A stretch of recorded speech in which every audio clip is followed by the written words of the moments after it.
Hello everybody, today I'm going to show you how to improve frame rates in Tom Clancy's The Division and how to stop it from crashing every now and then, which can be very annoying if you're in the middle of a mission. Let's get right into it. So, in order to stop the game from crashing, the one thing that you want to do is go from full screen to windowed full screen.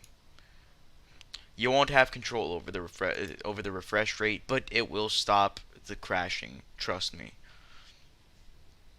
Now, if you want to improve frame rates, here's my performance to visuals settings for high-end and medium-end systems. If you're on low end, you might want to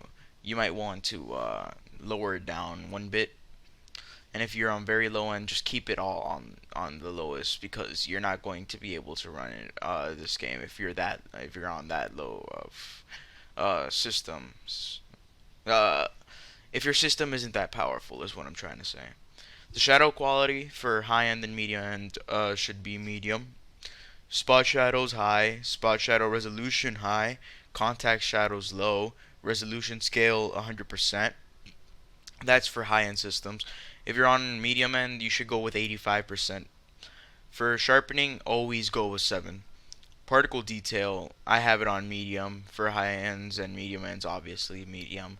Volumetric fog, high. Reflection quality, high. Local reflection quality, high. Vegetation quality, high. Subsurface scattering, on. You could turn this off or on whether you think it'll look better or not. I have it on because I think it looks better that way. The filtering, I have it on 4 times. You don't really need this. Some people do because they prefer it. I prefer it. Some people might not be able to run it with I don't know, anisotropic filtering. Parallax mapping on yes. Ambient oculation high. Depth of field on. Object detail 40. Extra streaming distance 5. Neutral lighting off. Lens flare on. Vignette effect on. Water quality high. That's just for me. You could turn this down. It'll make your frame rate a little bit higher. And the terrain quality high. High resolution sky textures. Yes, for me.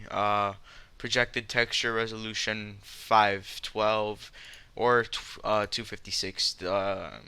I'd prefer 256 if I was on a medium end system. Anti-aliasing, I'm gonna put that's on the lowest quality because that lowers performance and it barely makes a difference, at least for me. So I'm gonna hop into the game, and once I'm in there, I'm gonna meet you guys. I'm gonna show you my frame rate. Take to account OBS does just take quite a bit of frames to record, so I'm not gonna be able to get maximum frame rate. My usual frame rate's 100 to 120 on most occasions. So yeah, I'll see you in a minute. Alright, so I'm in the game. Right now I'm getting about 119 frames per second, and that's inside of the theater. But when we're down there, I'm pretty sure that we get around 120, 90 to 120 frames per second. Let's go check.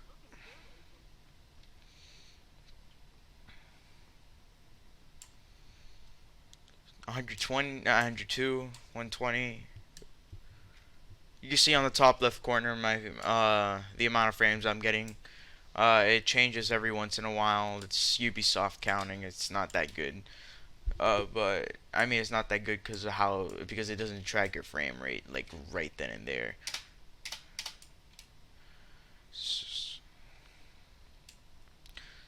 So I'm getting around 90, 96 FPS with OBS on.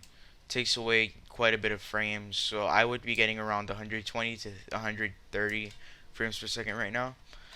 And I'm on an RTX 2070 and a Ryzen 7 2700X, overclocked, both of them.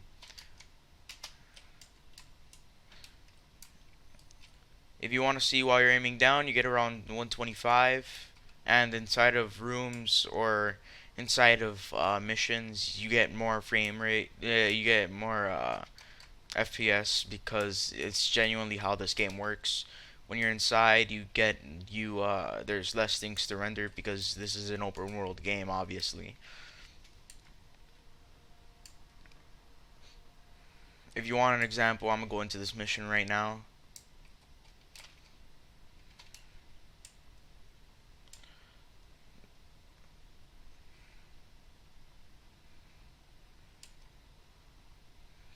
My frame rate just went to the 130s.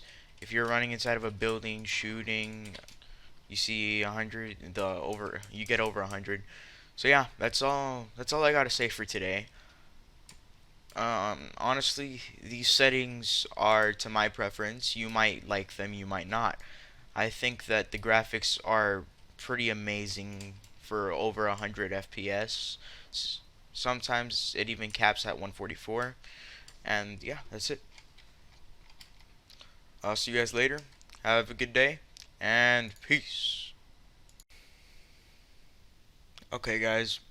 I'm sorry, I apologize for anything that made me look like an idiot. I stuttered a crap ton in this video, and nothing stuttered for me.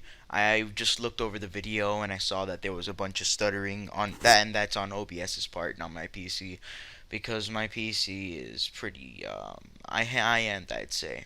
Now, one thing I forgot to tell you how to do is turn off the Ubisoft overlay, which gives you about 10 to 15 FPS. And yeah, that's all I gotta say. I'll give you a little tutorial on how to do that in 2 seconds. Alright, so I'm midway into making the video on how to improve FPS on the Division 2. I'm sorry for this. I know this video is a little bit too long. Hope you can forgive me. Uh, let me just open up my Uplay real quick. So, what you want to do is you want to have your Uplay open, which is something I don't have right now. Once your Uplay is open, which I will cut to right now. Alright, so once your Uplay is open, what you want to do is you're gonna go to your settings, and then the first thing you see here on general is enable in-game overlay for supported games. You're gonna want to click that check mark or anywhere else on here that's in that line and disable it. So what this is going to do is that you're no longer going to be able to invite friends from inside the game. You're going to have to go to the Uplay application to do it. I have it on for my own purposes. You may have it on for your own purposes, but that's just to increase FPS. It'll probably give you an extra 10, maybe even 12 or 15 FPS. But that's all I have to say. I'm sorry for taking this long to make the video. Bye.